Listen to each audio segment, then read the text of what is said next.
I'm a very hard-working person all my life. Since I came to America, 3 days after I landed in this country, I worked 12 hours a day, 7 days a week, and I was going to school at night. But things happen. I received the summons from them one day. When I received it, first of all, the date on the summons was a month before than I received. And the letter was saying that I was supposed to answer it 20 days or 30 days after the date on the letter. But already, the date is already passed when I received it. So I was panicked. This letter was a judgment against me because supposedly they had served the court papers, but not to me, to someone else in the building. So I had no idea about it at all. I work as a billing manager. I love my job.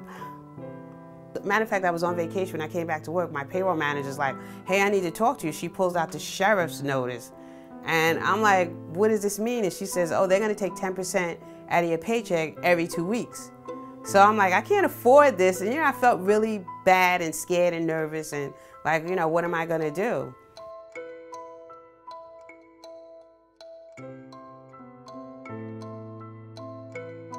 What the debt buyers do, and they purchase these debts for very, very little money, pennies on the dollar, they turn around and they file cases in bulk. They hire debt collection law firms to litigate these cases on their behalf. And they use the court system as a collection tool. The debt buying industry is based on the business model that they're going to bring a huge volume of cases, and that most of the cases people are not going to be coming in to contest the cases. The numbers have been going up and up and up and reached really a critical mass in about 2008 when there were close to 300,000 cases filed in New York City civil courts alone in debt collection cases.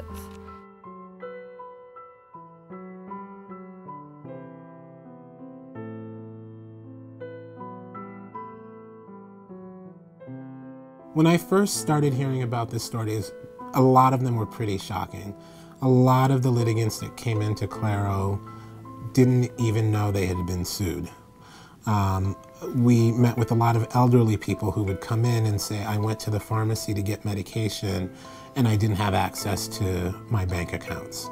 Or they went to the ATM to withdraw money to buy groceries and they weren't able to because their bank accounts were frozen. The problems that we see have been that people are not always notified about their court cases. They find out about a lawsuit long after the lawsuit has been filed, and the plaintiff, the company suing the defendant, has already won their case against them. So people find out about a lawsuit when their bank account is restrained or they receive a notice of wage garnishment at their place of employment, or they receive some sort of notice from a marshal that their property is going to be seized. The model of the debt buying industry and of the debt collection industry is a volume business where it's most cost effective that the people never answer and never contest the case. It's more cost effective for them to have really almost no evidence. It's not part of their business model to spend the money to have all the proof that they would need in court, because they don't want to be in court. The number of people who have representation in court who are sued in these debt collection cases is absolutely minuscule.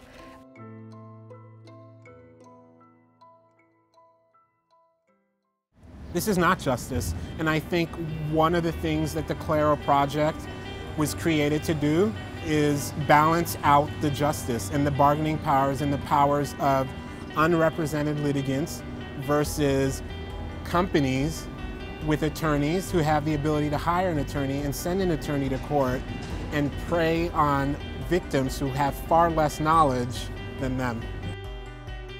Our biggest service that we provide to litigants are arming them with the tools to go into court on their own if they have to and represent themselves in court.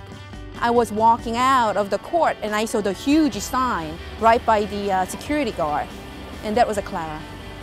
And so I took the number and I came down to the office Friday and set up the appointment to see the lawyers there. He explained to me what's your right as a consumer and how to defend it. And I felt like so relieved. Now I know how to fight with and what to do with it. And that makes me so empowered.